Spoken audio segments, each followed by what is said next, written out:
नमस्कार दोस्तों, स्वागत है आप सभी का आपके अपने YouTube channel S1 coaching centre में। फ्रेंड्स, आज की वीडियो में हम लोग 3 अगस्त के जितने भी इंपॉर्टेंट करंट अफेयर्स है वो सबको हम लोग इस वीडियो में देखने वाले हैं, ठीक है। जिसमें हम लोग थ्योरी प्लस MCQs क्वेश्चन भी साथ में साथ करेंगे। MCQs क्वेश्चन में क्या करेंगे, जो इसके पहले दिन यानी कि 2 अगस्त को जो हुआ था करंट अफेयर्स, उसका हम लोग टोटल इसमें 20 क्वेश्चन का इसमें MCQs करेंगे, ठीक है। ताकि इससे पता चलेगा कि आखिर आपको कितना क्वेश्चन याद रहता है यहाँ से। और इस वीडियो का जो PDF है वो आप हमारे Telegram channel S1 coaching centre से भी प्राप्त कर सकते हैं। और अगर आप इस चैनल पर पहली बार बने हैं तो चैनल को सब्सक्राइब करके बेल आइकन प्रेस कर दें, ताकि मैं जब भी कोई वीडियो अपलोड करूं तो उसका नोटिफिकेशन आप तक पहुंच जाए। तो चलिए वीडियो स्टार्ट करते हैं और देखते हैं सबसे पहला करंट अफेयर्स क्या है आज का। देखिए यहाँ पे कहा कि इलाहाबाद उच्च न्यायालय ने ICDS के अंतर्गत उत्तर प्रदेश सरकार को निर्देश दिया। देखिए, इलाहाबाद उच्च न्यायालय ने उत्तर प्रदेश सरकार को निर्देश दिया कि वह वर्तमान में लागू सूखे पोषण मॉडल के बजाय एकीकृत बाल विकास योजना के अंतर्गत गर्म पका हुआ भोजन और घर ले जाने वाला भोजन वितरित करे। न्यायमूर्ति AR मसूदी और न्यायमूर्ति सुभाष विद्यार्थी की लखनऊ पीठ ने सरकार के दृष्टिकोण को चुनौती देने वाली नई जनहित याचिकाओं का निपटारा किया। उसके बाद अगला यहाँ पे क्या कि अचानक आने वाली बाढ़ भारत को कैसे प्रभावित कर रही है। देखिए, भारत में प्रति वर्ष अचानक आने वाली बाढ़ से 5000 से भी अधिक लोगों की मौत हो जाती है। वैश्विक तापमान में वृद्धि के साथ इनकी आवृत्ति बढ़ने और इनके और भी तीव्र होने की आशंका है। अचानक आने वाली बाढ़ जो है वो अचानक आने वाली तीव्र बाढ़ होती है जो भारी वर्षा के 6 घंटे के भीतर आती है और प्राय उन क्षेत्रों में होती है जहां ढलानें खड़ी होती है, जल जल अफवाह की व्यवस्था खराब होती है या फिर मृदा संतृप्त शुष्क होती है। अगला यहाँ पे देखिए क्या कि 71वें राष्ट्रीय फिल्म पुरस्कार 2025 शाहरुख, विक्रांत मैसी और रानी को बड़ी जीत मिल गई। देखिए, 71वें राष्ट्रीय फिल्म पुरस्कारों की घोषणा जो है नई दिल्ली स्थित राष्ट्रीय मीडिया केंद्र में की गई। सर्वश्रेष्ठ पिक्चर फिल्म जो है वो विधु विनोद चोपड़ा की द 12th फिल्म को दिया गया। और सर्वश्रेष्ठ अभिनेता जो कि मुख्य भूमिका में शाहरुख खान, किस फिल्म के लिए, तो जवान फिल्म के लिए दिया गया। और Vikrant Massey the 12th fail के लिए दिया गया, ठीक है। उसका सर्वश्रेष्ठ अभिनेत्री जो है वो मुख्य भूमिका में देखिए रानी मुखर्जी जो कि मिसेज चटर्जी बनाम नॉर्वे के लिए दिया गया। और पात्रता जो 1 जनवरी से 31 दिसंबर 2025 के बीच द्वारा प्रमाणित फिल्म है। अगला यहाँ पे देखेगा कि भारत और मोरक्को के बीच समझौते पर हस्ताक्षर हुआ। भारत और मोरक्को ने एक पारस्परिक कानूनी सहायता संधि और समझौता ज्ञापन पर हस्ताक्षर किए हैं। MLAT नागरिक और वाणिज्यिक मामलों पर केंद्रित है ये।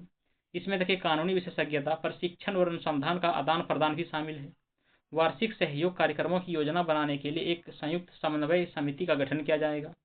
और मोरक्को पश्चिमी उत्तरी अफ्रीका में एक पहाड़ी देश भी है और स्पेन से जिब्राल्टर जलडमरू मध्य पार स्थित है। अगला यहाँ पे देखेगा कि RBI ने NICBL के सारस्वत सहकारी बैंक में विलय को मंजूरी दिया। देखिए, भारतीय रिजर्व बैंक ने new India cooperative bank limited के सारस्वत कोऑपरेटिव बैंक के साथ विलय को मंजूरी दे दी है। दोनों बैंकों के द्वारा शेयर धारकों की जो मंजूरी मिलने और RBI से संपर्क करने के बाद विलय की प्रक्रिया शुरू की गई। RBI ने बैंकिंग विनिमय अधिनियम 49 की धारा 44A4 और धारा 56 के अंतर्गत विलय योजना को मंजूरी दे दी है। उसके बाद यहाँ पे देखिए अगला क्या कि हरियाणा मंत्रिमंडल ने खनिज खनन नियमों में संशोधन को मंजूरी दे दिया है। देखिए, हरियाणा मंत्रिमंडल ने खनिज खनन नियमों में संशोधन को मंजूरी दी है। इससे देखिए राज्य को अंतर राज्य परागमन पास संरचना लागू करने में सहायता मिलेगी। हरियाणा में खनिजों का जो परिवहन करने वाले सभी वाहनों पर 80 रुपये प्रति मीट्रिक टन का शुल्क भी लगाया जाएगा। और यह जो शुल्क है वो गंतव्य या फिर उपभोग स्थल की परवाह किए बिना लागू होगा। भुगतान संबंधित विभाग के पोर्टल के माध्यम से किया जाना चाहिए। अगला देखिए यहाँ पे क्या है कि उत्तर प्रदेश का जो पहला निजी रेलवे स्टेशन, उत्तर प्रदेश ने अपना पहला निजी स्वामित्व वाली रेलवे स्टेशन पाकर एक मील का पत्थर स्थापित कर लिया है। गोमती नगर अब उत्तर प्रदेश और पूरे पूर्वोत्तर रेलवे जोन का पहला निजी रेलवे स्टेशन है ये। और गोमती नगर जो है राज्य के सबसे व्यस्त स्टेशनों में से एक है। इसके प्रबंधन के निजीकरण का जो उद्देश्य है विश्व स्तरीय यात्री सुविधाएं प्रदान करना है। अगला देखिए यहाँ पे क्या कि लखनऊ में अंतरिक्ष नायक शुभांशु शुक्ला के नाम पर नई सड़क का नामकरण किया गया। देखिए, लखनऊ अंतरिक्ष नायक शुभांशु शुक्ला के सम्मान में एक सड़क का नामकरण उनके नाम पर करेगा। यह जो सड़क है जिसका नाम शुभांशु शुक्ला मार्ग होगा त्रिवेणी नगर में स्थित होगी और यह सीधे उनके पैतृक घर तक जाएगी। लखनऊ नगर निगम ने इस परियोजना के लिए 10 लाख का बजट स्वीकृत किया है। इस पहल को भारत की अंतरिक्ष इस यात्रा में उनके योगदान के प्रति श्रद्धांजलि के रूप में देखा जा रहा है।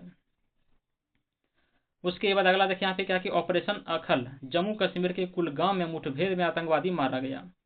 देखिए जम्मू कश्मीर के कुलगाम जिले में सुरक्षा बलों ने तलाशी अभियान शुरू किया और यह जो अभियान है अखल जंगल में आतंकवादियों की मौजूदगी की खुफिया जानकारी के आधार पर चलाया गया और मुठभेड़ के दौरान एक आतंकवादी मारा गया। इसमें अधिकारी मारे गए आतंकवादी और उनके समूह की पहचान करने में जुटे हैं।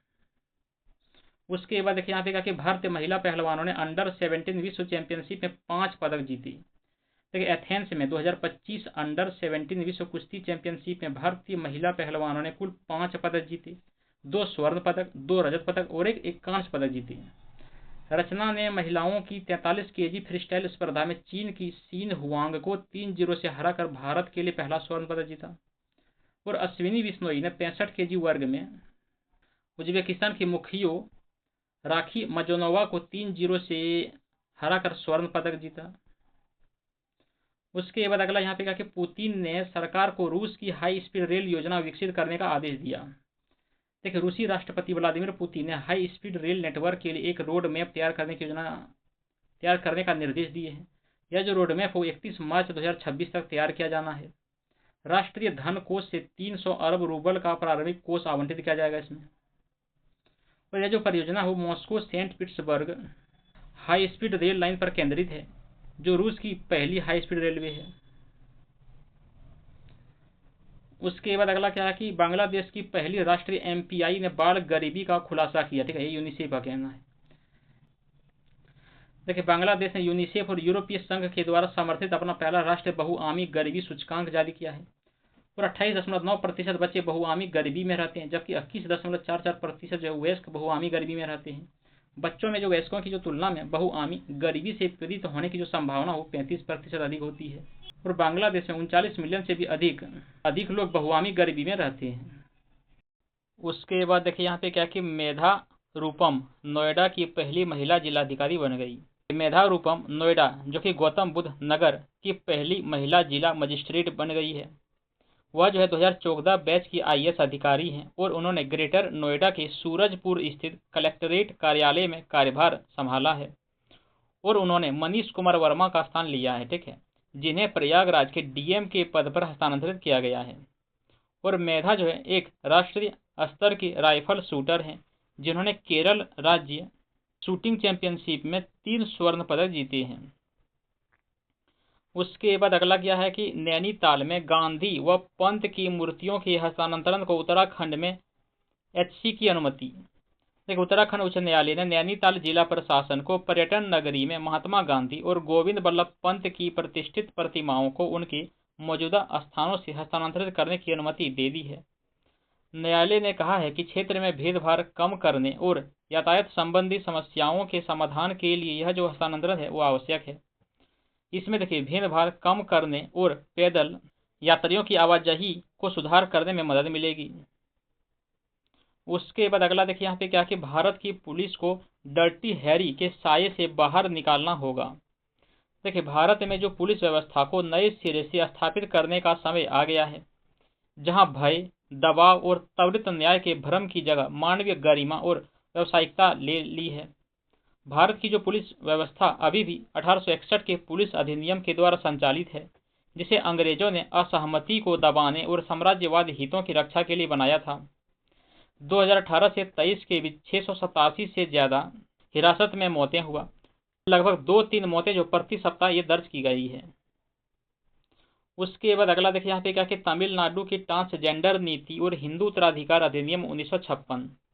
देखिए तमिलनाडु ने ट्रांसजेंडर व्यक्तियों के लिए राज्य नीति 2025 का अनावरण किया है और एक प्रमुख प्रस्ताव हिंदू उत्तराधिकार अधिनियम 1956 में संशोधन करना है ताकि ट्रांसजेंडर और इंटरसेक्स व्यक्तियों के लिए समान अधिकार सुनिश्चित किया जा सके। हिंदू उत्तराधिकार अधिनियम जो है वर्तमान में केवल पुरुष या फिर महिला को ही उत्तराधिकारी मानता है और गैर द्विधारी और लिंग विविध पहचानों को उत्तराधिकार अधिकारों से बाहर रखा गया है।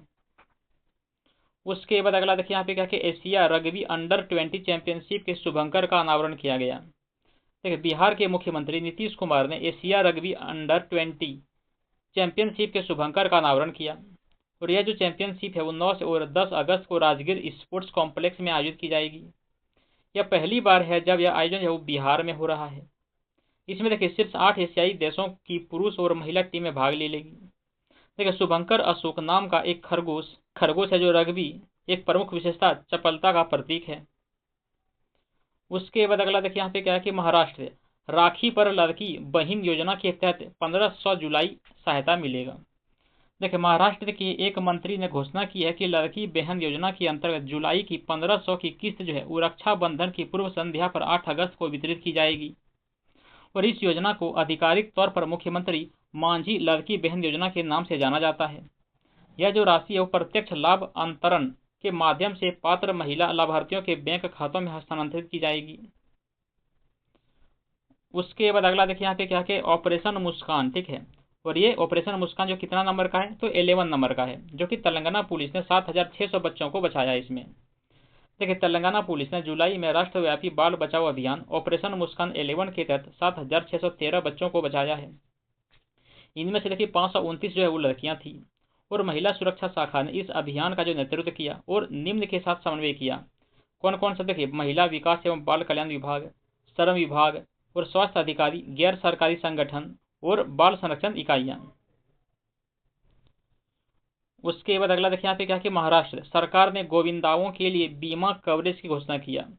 देखिए महाराष्ट्र सरकार ने गोकुल अष्टमी के दौरान दही हांडी उत्सव में भाग लेने वाले 1.5 लाख गोविंदाओं के लिए बीमा कवरेज की घोषणा किया है।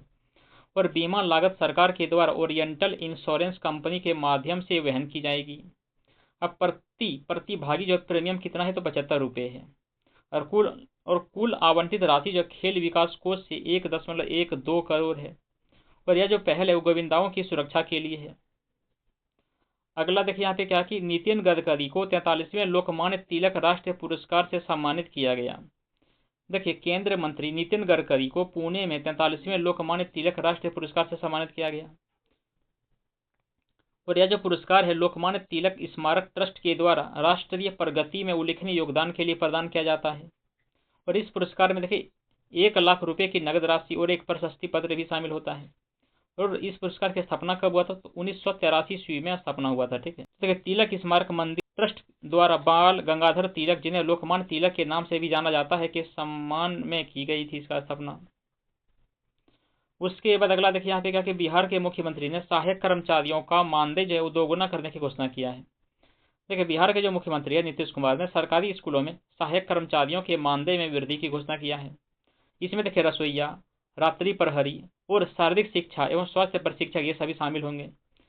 संशोधित मानदेय यहाँ पे दरें देख लीजिए। तो देखिए रसोईया जो कि माध्यम भोजन योजना के अंतर्गत आता है, पहले इनका कितना था तो 1650 रुपया था, ठीक है। लेकिन इसको बढ़ा करके 3300 रुपये कर दिया गया। उसके देखिए रात्रि प्रहरी के लिए जो पहले था कितना तो मानदेय तो 5000 था, आज इसको बढ़ा करके 10,000 कर दिया गया है। और जो शारीरिक शिक्षा एवं स्वास्थ्य प्रशिक्षक हैं उनका पहले कितना था 3000 था, ठीक है, जो कि बढ़ा करके कितना कर दिया गया है तो 16,000 कर दिया गया है। उसके बाद है कि सिक्किम सबेटिकल अवकाश योजना शुरू करने वाला जो पहला राज्य बन गया है।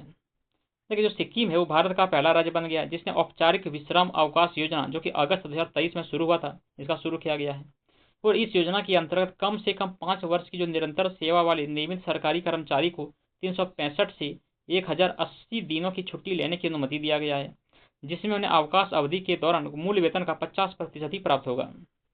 और वरिष्ठता बरकरार रखी जाती और कर्मचारियों को 1 महीने के नोटिस पर वापस बुलाया जा सकता है इसमें। उसके बाद अगला देखिए यहाँ पे क्या है कि पीएम मोदी ने वाराणसी से पीएम किसान की 20वीं किस्त जो कि 20,500 करोड़ की रुपये जारी की। देखिए प्रधानमंत्री नरेंद्र मोदी ने वाराणसी से पीएम किसान सम्मान निधि की 20वीं किस्त जारी की और 9.7 करोड़ से अधिक किसानों के खातों में 20,500 करोड़ के अंतरण किए गए। पीएम किसान सम्मान निधि के तहत अब तक जो है 3.75 लाख करोड़ ट्रांसफर किए जा चुके हैं। और मोदी ने वाराणसी में 2200 करोड़ की परियोजनाओं का शिलान्यास और उद्घाटन भी किया, जिनमें देखिए अवसंरचना, पर्यटन, स्वास्थ्य सेवा, शिक्षा और सांस्कृतिक विरासत ये सभी शामिल हैं। चलिए अब इसके पहले दिन हुए करंट अफेयर्स का 20 क्वेश्चन का एमसीक्यू देख लेते हैं। देखिए यहाँ पे पहला क्वेश्चन क्या है कि राजस्थान में कौन सा नया हड़प्पा स्थल खोजा गया है, तो ये कालीबंगा हो जाएगा। अगला क्वेश्चन क्या है कि जुलाई 2025 में म्यांमार ने नई संघ सरकार के गठन की घोषणा किया है। तो बताना है कि हाल ही में NDSC की घोषणा के अनुसार म्यांमार के नए प्रधानमंत्री कौन है। तो देखिए कौन हो जाएंगे, ये देखिए होंगे यू मिंट सुए, ये हो जाएंगे। अगला क्वेश्चन क्या है कि विश्व स्तनपान सप्ताह 2025 का विषय यहाँ पे क्या हो जाएगा। तो देखिए यहाँ पे क्या हो जाएगा, तो स्तनपान को प्राथमिकता दें और स्थायी सहायता प्रणाली बनाए रखें, ये हो जाएगा। अगला क्वेश्चन क्या है कि विश्वव्यापी वेब दिवस 2025 का विषय क्या है। तो क्या रखा गया, तो देखिए सशक्त भविष्य, एक समावेशी, सुरक्षित और खुला वेब का निर्माण करना, ये हो जाएगा। अगला क्वेश्चन क्या है कि लॉरा डह लमेयर का पर्वतारोहण दुर्घटना में निधन किस चोटी पर चढ़ाई के दौरान हुआ था। तो देखिए कौन सा हो जाएगा, ये जो लैला पीक के द्वारा। अगला क्वेश्चन क्या है कि थिएटर के दिग्गज KPSC राजेंद्रन, जो सीट कॉम उप्पम मुलुकुम में अपनी भूमिका के लिए जाने जाते थे, का निधन हो गया। तो बताना है कि KPSC राजेंद्रन किस ऐतिहासिक नाटक से सबसे प्रसिद्ध रूप से जुड़े हुए थे। तो देखिए किसका हो जाएगा, तो देखिए किसका हो जाएगा, ये वह निगलियाने कम्युनिस्ट की, ये हो जाएगा। अगला क्वेश्चन क्या है कि भारत का पहला 1 मेगावाट का हरित हाइड्रोजन संयंत्र कहाँ पर स्थित है। तो देखिए कहाँ पर स्थित है, यह दीनदयाल पोर्ट में स्थित है। उसके बाद अगला क्वेश्चन क्या है कि लद्दाख में नई अंतरिक्ष स्टेशन के संदर्भ में होप का क्या मतलब होता है। तो देखिए क्या हो जाएगा, तो मानव बाहरीकरण अन्वेषण, ये हो जाएगा। अगला क्वेश्चन क्या है कि किस मंत्रालय ने स्वयं शक्ति सरकार योजना और नंदिनी सहकार का शुभारंभ किया है और महिला नेतृत्व सहकारी समितियों में वित्तीय समावेशन और उद्यमिता को बढ़ावा देने के लिए सक्रिय रूप से इसे लागू कर रहा है। तो देखिए कौन सा हो जाएगा, ये जो है राष्ट्रीय सहकारी विकास निगम के द्वारा। अगला क्वेश्चन क्या है कि भारतीय हारमोनियम को हाल ही में इसके अनोखे गैर इलेक्ट्रॉनिक डिजाइन और भारतीय शास्त्रीय भक्ति और लोक संगीत में स्वरसंहिता के लिए एक बिल्डिंग ब्लॉक्स विज्ञान लेख में चित्रित किया गया था। भारतीय हारमोनियम वाद्य यंत्रों के किस परिवार से संबंधित है ये। देखिए कौन सा हो जाएगा, ये जो ताल वाद्य यंत्र से संबंधित है ये। अगला क्वेश्चन क्या है कि 13 वर्षों में भारतीय राष्ट्रीय फुटबॉल टीम की मुख्य कोच के बनने वाले पहले भारतीय कौन है। देखिए कौन हो जाएगा, खालिद जमील, ये हो जाएंगे। अगला क्वेश्चन क्या है कि यूपी में गोबर से कपड़ा और बायोप्लास्टिक बनाने की योजना है, किस मॉडल के तहत यह गोबर पहल बढ़ावा दी जा रही है। तो स्वच्छ गांव मिशन के तहत दिया जा रहा है। उसके बाद अगला क्या कि नीलगिरी श्रेणी परियोजना 17 ये का तीसरा जहाज जिसे भारतीय नौसेना को सौंपा गया है, इसका क्या नाम है। तो इसका नाम क्या है, तो हिमगिरी नाम है, ठीक है। क्वेश्चन क्या कि शरद पवार के साथ एक आदम कद प्रतिमा से किसे सम्मानित किया जा रहा है। तो सुनील गावस्कर हो जाएगा। अगला क्वेश्चन क्या कि विश्व फेफड़े कैंसर दिवस कब मनाया जाता है। तो ये 1 अगस्त को मनाया जाता है। उसके बाद अगला क्वेश्चन क्या है कि 2020-21 और 2021-22 के लिए आपूर्ति और उपयोग तालिकाएं किस मंत्रालय ने जारी किया है। तो देखिए ये सांख्यिकी और कार्यक्रम क्रियान्वयन मंत्रालय के द्वारा जारी किया गया है। अगला क्वेश्चन क्या है कि मार्च 2025 में RBI डिजिटल भुगतान सूचकांक 10% से अधिक बढ़ गया है। मार्च 2025 में RBI DPI का क्या मान था। तो 493.22 था ये। अगला क्वेश्चन क्या है कि भारत के कौशल परिदृश्य में एक शांत लेकिन स्पष्ट बदलाव देखने को मिल रहा है। भारत का स्किल इम्पैक्ट बॉन्ड कब लॉन्च किया गया था। ये 2021 में किया गया था। अगला क्वेश्चन क्या है कि IEPFA के द्वारा 2025 में शुरू किए गए 100 दिवस अभियान का क्या नाम है। तो क्या नाम हो जाएगा, तो एक सक्षम निवेशक, ये हो जाएगा। तो बस इतना ही था फ्रेंड्स, कैसे लगा ये वीडियो कमेंट करके जरूर बताइएगा। चलिए मिलते हैं अगली वीडियो में अगले दिन के करंट अफेयर्स को लेकर के, तब तक के लिए धन्यवाद, जय हिंद।